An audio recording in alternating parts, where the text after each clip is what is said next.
Welcome to this very special video where we're going to be talking with a close friend of mine from a digital marketing agency, and we're going to be discussing conversion rate optimization. Organic SEO is only half of the game. CRO, or conversion rate optimization, is the other half, where you convince people to take the action that you want them to take on your website. Whether you're an e-commerce store where you want them to make a purchase, or you're a niche affiliate website where you want their email. It doesn't matter. CRO is extremely important. And thankfully, I have a close friend called Rowan from Craft Agency, and we're going to be discussing 4 websites in this video. So without further ado, let's get straight into it. Hey guys, good to be here. My name is Rowan, and Hamish kindly invited me onto the channel here today. And we're going to be talking today about conversion rate optimization. Obviously, Hamish has got all of the good juice here in terms of SEO, but time and time again, we see clients who put all this effort into ranking, but fall short at the final hurdle, which is converting. Yeah, we're going to talk about that today. I'm excited to be here. I run an agency called Craft, and we are an SEO agency, of course, but our differentiator has always been adding something into the mix. And conversion rate optimization is great for that, because not only are you ultimately, increasing sales on a website, but it's a way of giving quicker access to sales, I guess. Whereas, as an SEO agency, you're working against the ad managers of the world who can switch on an ad in the morning and start driving revenue. We don't have that luxury. We've got to put months in before clients will see monetary results. But if you do conversion rate optimization, you can start to see those results much quicker. So I was lucky to learn a lot from a guy called Michael DeBeer, who has done A/B testing and conversion rate optimization for Disney, Paramount, Gatorade, and some Titan brands like that. And yeah, I'm just going to, open and honest, share everything I know here today in the time that we have, and give you some insights into how I'd approach improving the conversion rate on a website. So we've got a few here for you. Okay, so we're going to talk about the first website, which was sent in to us. It's an interesting starting point, this one, because I believe this one is Jeffrey. So thanks for sending this in. It's actually quite a good site, so it's nice to come across one like this where it's not a massive job to start making some improvements. So first of all, we've got the pop-up coming up immediately. I'd be a little careful of this because we don't, like, someone's on this site because they're on a journey. 99% of the time, that's an informational one. And so I wouldn't have this pop up immediately, would be my first instinct on this one. We're obviously looking at this on desktop. We will and can go through more of these teardowns if people are interested, where we'll look more at mobile and stuff. Obviously, it's crucial. But for today, we're just going to stick with desktop. So first things first, then, the header area here on this website, the menu area, is pretty large. Now I know we're using some space at the top here for this this black bar with some of the key benefits. Love that. That's excellent.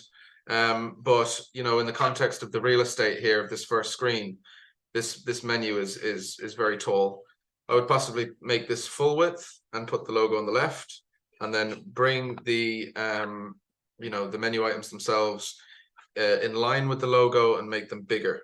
Okay, so prime real estate here at the top of the page, so you have to be careful about not taking up too much real estate with it. The second thing then, and yeah, look, you see the menu actually is sticky as well, which isn't a bad thing, but a menu of this size, yeah, you're starting to really reduce the amount of space you have to work with.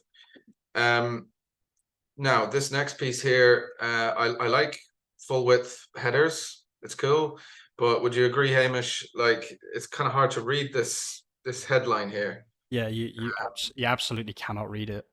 Yeah, which is a big no-no, so if we've got a white text on a gray background like that, it's a big no-no. Yeah, it's not not legible. It's definitely not legible. Yeah. So, and that's immediately going to frustrate someone. So that needs to be much bigger, bolder font, and so on. The next thing as well is just from a color perspective, and I understand you know, you want the product to shine, okay, but you've also got to have the journey shine. And right here, it's all a little bit on the flat side insofar as there's not a whole lot of color going on. And this is a good opportunity that if you were to add some color to the call to action, that you could very quickly direct the user's attention to it. I like that there's a small bit of visual feedback when you hover, but it's not really enough. We want button hovers to be quite obvious, so that it's tactile and is nice to play around with. Mission statement, I like it. More kind of benefit stacking here, which is good to do for sure.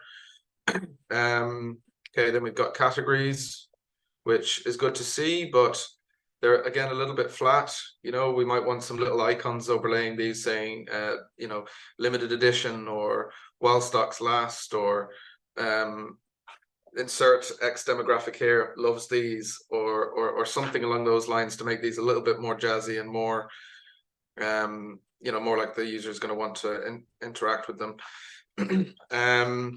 Okay, best sellers you'll love. Okay, yeah, I like the badges here. This is pretty good. I would potentially flip that with the categories one. I know that might seem counterintuitive, but yeah, that's just an idea. Okay, more CTAs throughout, which I'm liking. Brilliant. I think this is the founders, which is great to see. We love having the founders story on the homepage. Massive one for trust. I'm not seeing any third-party tool here integrated though with the reviews, which we like to see. You know, kind of gone are the days of having text reviews like this. People expect to see Trustpilot. They expect to see Google reviews. They expect to see Facebook and so on. So you can use a reviews aggregator platform quite easily to pull all your reviews from different platforms. Actually, So that would be a recommendation here. just a quick thing. I know that this is Shopify because it has collections, and Shopify has a free Trustpilot plugin. There you go. There you go. Easy as. Artisan Spotlight, love this. Meet the makers kind of feel. Instagram hooked up nicely, very good. Okay, so the homepage is obviously one part of the site, right? And we'll get through as much as we can today. But there's obviously other key pages that we look at as well. So the category page, crossover with SEO, and that's because, you know, you need pages that are going to be your key ranking pages. So it's both functional from a conversion rate perspective, but also these category pages are crucial for SEO, but that's obviously a separate topic. But in terms of the category page, then yeah, I mean, it does the job, doesn't it? But it is a little bit lackluster, I would say. I like that the product images are big, but some more context here. Like imagine having some of the makers of the artisanal metalware on here. Be quite interesting, and just some more descriptive content as well. I mean, I'm looking at these and I'm thinking, wow, they're beautiful, but how are they made? You know, why should I buy one? What types of people are buying them? What are the key benefits of these, and so on. So yeah, just something to note there. Then of course we move on naturally to the product page, and I'm just seeing this for the first time, by the way, guys. So bear with. But I'm liking what I'm seeing so far. One little problem on the desktop, and this is you know, an effect of having too much of a large header, is some of the key call to actions are below the fold, which is a big no-no. So if that header was reduced, you know, you'd ideally want to see all of these key elements in the first glance, which is an easy fix. So I love the two items here, the returns and the shipping. This is great to have that information there. I like that you've got Google Pay, gives a, you know, a fast checkout option, more payment options. Okay, you've got Shop Pay, right? Okay, all right. So that adds it to the cart, or brings you to the checkout at least. Right, scrolling down to get more product information. Yeah, again, I think it's possibly missing just that initial description as well. You know, if you had sort of a handmade this, that, and the other here, then you wouldn't have to go down to get the information, but that can be a sticky one. Product information looks good. Pairs well with looks good. Nice one. Yeah, I like this. You may also like, okay, good. The next one, while we're here, then we'll go to the cart and checkout. So, right, we've got a sidebar. I like those for sure. So this is good. We can change quantities here, and we can easily jump to the checkout. And the checkout is pretty much as clean as it can be. There are some one-click checkout solutions out there, so it's worth exploring those, but obviously you need to grab shipping details here, so you're a little bit limited with that. The other thing that we can't test here in real time is, upsells and average order value increases, which would usually happen in between this, or after a purchase. So we can't check that. with Shopify, you can't actually do much to the checkout, but the one that you just said is one of the things that you can do, which is adding things to make people spend more money, basically, and say this pairs well with this, so buy them both instead of just one of them, or buy one get one half price, that kind of stuff. You can do that with plugins inside the Shopify checkout system, but you can only actually change the Shopify checkout system if you have Shopify Plus without using a plugin. Which is a couple of grand a month, right? Yeah, it's $2,000 a month. So There you go. Okay, interesting. Well, yeah, this was a good site to look through. I mean, if we're giving these a score, I'd probably give this like a 5 or 6 out of 10. It's just falling down on having some of the key conversion rate items in place, like the user journey, the buttons, and their obviousness within the hierarchy of the design here. But yeah, it's a good job. It doesn't need a lot. This will be one that we could approach, quite easily, because it's a very good canvas that's put out here. It's like it's ripe for an orange button or something, So yeah, good work on this one, Jeffrey. Okay, next is one that might cause some problems over pints the next time I'm with Hamish, but anyways, we're gonna do income stream surfers. Our boy Hamish. So where do we start?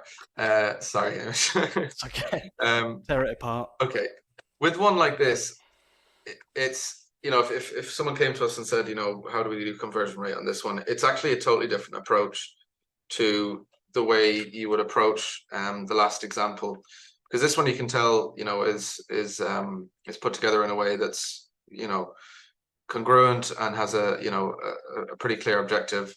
But with one like this, my initial starting point would be to do some of the very basic groundwork before I'd even start analyzing this.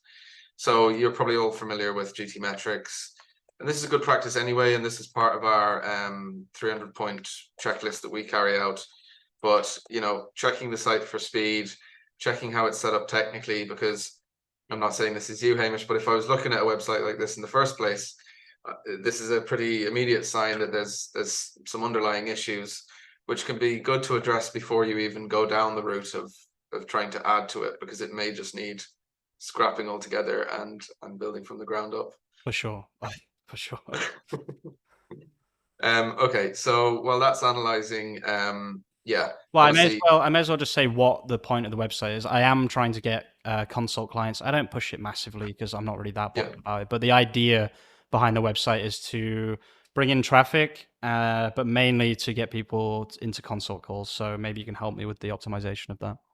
Yeah, definitely. I mean, it's nice to approach one that's also B2B in that sense. Yeah.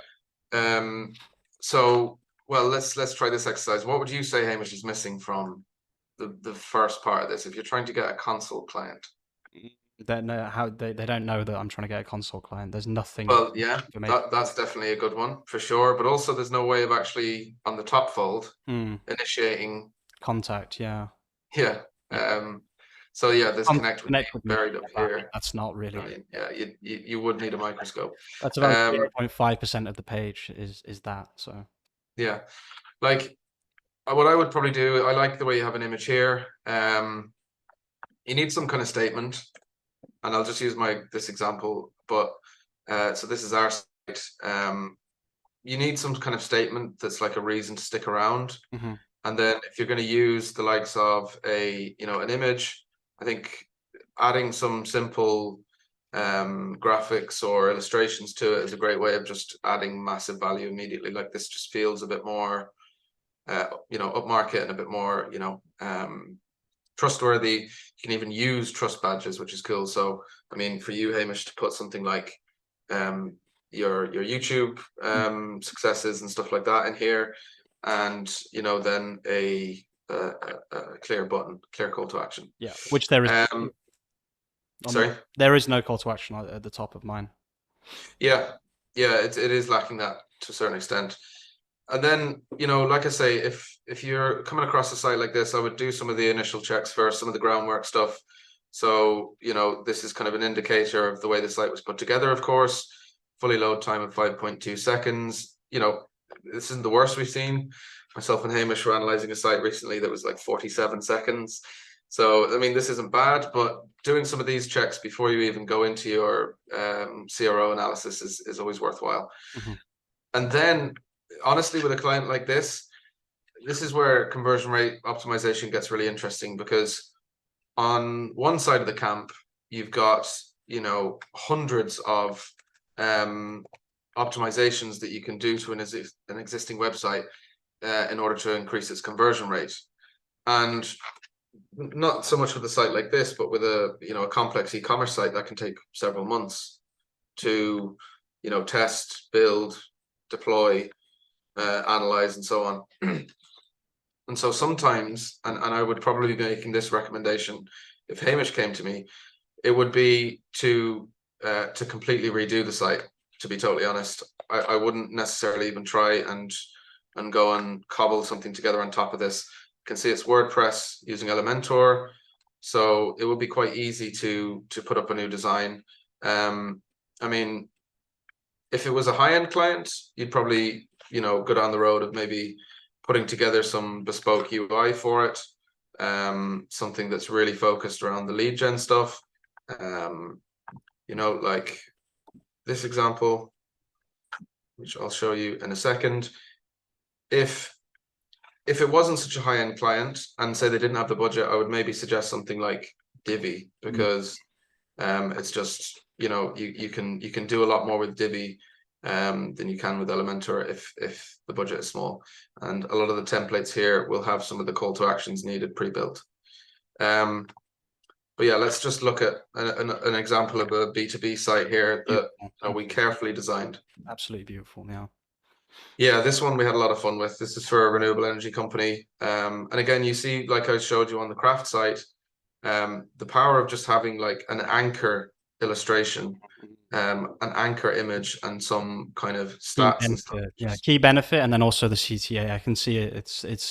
You can see that it's got the same logic as craft, but just with completely different graphics, basically. Yeah, exactly. And the nice thing is you can apply it to any site, really. Mm-hmm. After that, it's just like what happens after the call to action. And in this case, we built them a WhatsApp flow so that they could do lead gen via WhatsApp, because most of their customers are on WhatsApp and so on. But this could just be your Calendly link. It could be, an email input. Mm-hmm. Doesn't really matter. Yeah, then some of the key benefits, like, so for you, Hamish, think of the hierarchy here, right? You've got yourself, say on the right or left, mm-hmm. Got a key statement, mm-hmm. I'll consult with you to drive value for your online business in 30 minutes or less, whatever it is. Nice call to action, nice image. And then, so people are now intrigued. If they haven't taken the action, they're going to go down and obviously learn more. And at this point, yeah, nice one. We do have some subscriber count stuff, which is great. That's really old, though. That's 3.2 million views behind what it actually is. Wow. Good man. But yeah, then coming down a bit further, like this could be, imagine your key stats in here instead. Yeah, sure. Yeah. Beautiful. Would look really, really well. And then like over 500 consults to date, Yeah. Then so on and so forth. And then after that, like another kind of tip I'll give people, particularly for B2B websites, it's really hard to trust people a lot of the time. Mm-hmm. If it's an e-commerce site, you can pretty well determine quite quickly, okay, these guys make an authentic product. These guys, they're reasonably trustworthy or whatever.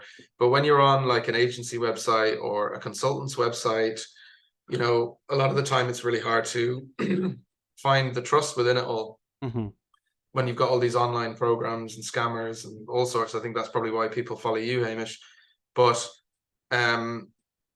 you've got to build trust with people. So again, I'm just referring back to this because it's the quickest example I have, but we use a really, really nice tool called Video Ask, which I'd invite everyone to just check it out. It's by Typeform and it does a few cool things.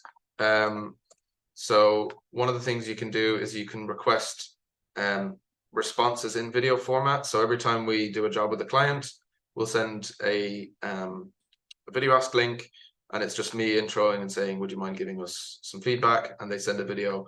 There's nothing like video. Yeah, so actually, the really interesting thing about this is because it's got their name in it and their business, you can search their name and their business online. You can find Shane's LinkedIn profile, for example. You can see it's connected to MotorCheck, and you can kind of see that it's all legit. And that's a really, really good way to build trust for sure. Yeah, big time. And you can also use Video Ask like we did for iSuit. So you can see down in the corner here, you can use it as an alternative to a live chat. So again, if you're on a site like this, like video is like the best way to build trust. There's no question that this is an Italian fashion brand. Exactly. When you click on this. Yeah, exactly. No? That's true. So look, I'm not going to go too much further into your site for now, Hamish, but I think that gives you a bit of a grounding in some of the key concepts. Again, this probably if someone's looking for CRO help, then they'd be further along in the journey than this site is. But there's it's never too soon to start or too early to start considering it, because well, I think it gives people a good overview of B2B as well, because most of the people that sent their websites were B2C. So I think it's important also to talk about B2B. And I think you gave a really, really good summary of B2B there. Cheers, mate. Appreciate it. All right. So next up, let's look at this interesting site sent in by Stephen. Love this. Always like to see it. You know, this just gives context. Okay, this is relevant to me. This is relevant to my region. It's great to see. So I'm not going to do it now, but I like that. It's a good touch. All right, so just going to refresh again because that was a little on the slow side for me. Not too bad, but something to take note of. All right, dog perfume that smells as good as it feels. I like the headline. Nice, yeah, really nice tagline. Yeah, for sure. I like the image as well. And I like the call to action. I think it's quite clean. The only thing I would say, now I know you may be going for someone kind of, or customers who are a little bit upmarket maybe in this, obviously, if they're buying dog perfume. But obviously it's kind of a playful idea as well to a certain extent. So I am maybe missing a little bit of playfulness here, just in terms of the color scheme and the vibrancy of what you might expect for kind of animal lovers, but that's just my own personal thing. All right, so top menu then. These are great, brilliant. Little visual feedback on them, which is excellent. Search bar is nice and clean. You can see compared to the last example, the header is nice and thin, which is great, giving all this beautiful real estate for image, text, call to actions, and so on. The items here are small. Yeah, I was going to say. Yeah, for sure. The menu items here are definitely too small. Now, they are, is it just dog perfumes, I wonder? Collections, dog perfume. No, it's not just dog perfumes by the looks of it, because there was, okay, sorry, these are reviews. So wait, you clicked on shop, it went to, wait, the three at the top of the products, and then everything else is reviews, I think. Yeah, that is a bit confusing though, to be honest with you. Yeah, that confused me. Also, yeah, if it is just, if that's the only product on the shop, then understandable. But these should drill down into product categories immediately. We don't want to just say shop. People expect to be able to navigate right to a product from here. Yeah, I would say perfumes instead of shop then, basically. Yeah, exactly. Perfumes, or perfumes, and then the individual categories. The other thing as well, we don't want, and this isn't necessarily a problem with this site, but let's just take an example here. of one that we're looking at the moment. With your menu items, we haven't started on this site yet. When you're looking at your menu items, you want them to be broad and not so tall. So what I mean by that is we want all the categories going across horizontally, and then we don't want these massive drop downs going on. So broad and narrow. Anyways, that's just a side note. Moving down the page here then, love this. It's like the world's first. That's excellent. But one thing I would love to see in a site like this is a little bit of that playfulness. So I'll just show you an example here again. You see here where we're underlining certain items, and it just immediately draws the eye to them. And I think a bit more eye yeah, catching, yeah. Exactly. To see that under world's first would be really cool.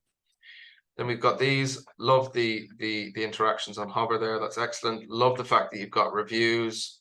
This is really, really nice and clean. The only thing it might be missing is one of these saying bestseller, something to just direct people straight to it. Whichever one they want to specifically sell the most of, they should put bestseller on, right, or something like that.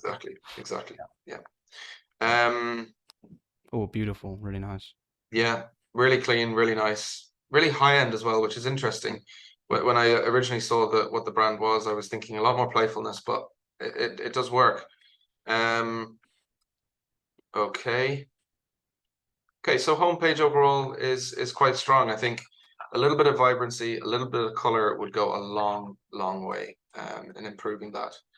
So that's the homepage. There isn't really a category page in this. Also, so keyword there is little, a little bit. Don't go crazy and put like rainbows and things. Just a tiny bit of color to kind of accentuate the most important parts of the homepage. Yeah, dashes, like this, just little subtle underlines and things like that. Yeah.